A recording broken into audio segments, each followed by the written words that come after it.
Sa lilim ng katahimikan, sa pusod ng kakahuyang tahimik, may punong matanda, tuwid at matibay, saksi sa taon ng unos at ng bagyo, ngunit nananatili, payapa at buo.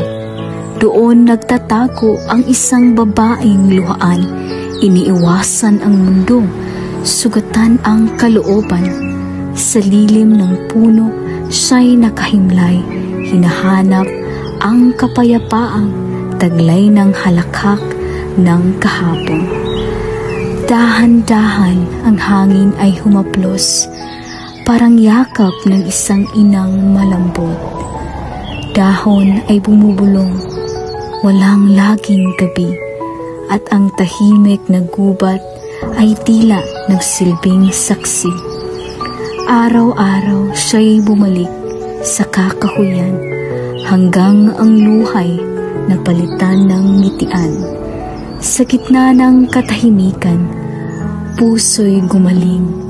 Ang sugat ng kahapon, unti-unting humimbing.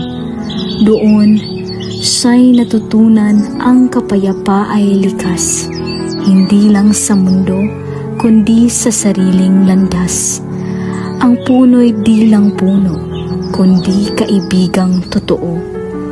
Tahimik man ito, puso'y kayang ginugupo. Ngayon siya'y muling tumayo, kasabay ng puno na matagal niyang giniliw, at sa pag-alis niya sa gubat na iyon, baon ang aral, sa likod ng kalikasan, may kapayapaang alay sa tao.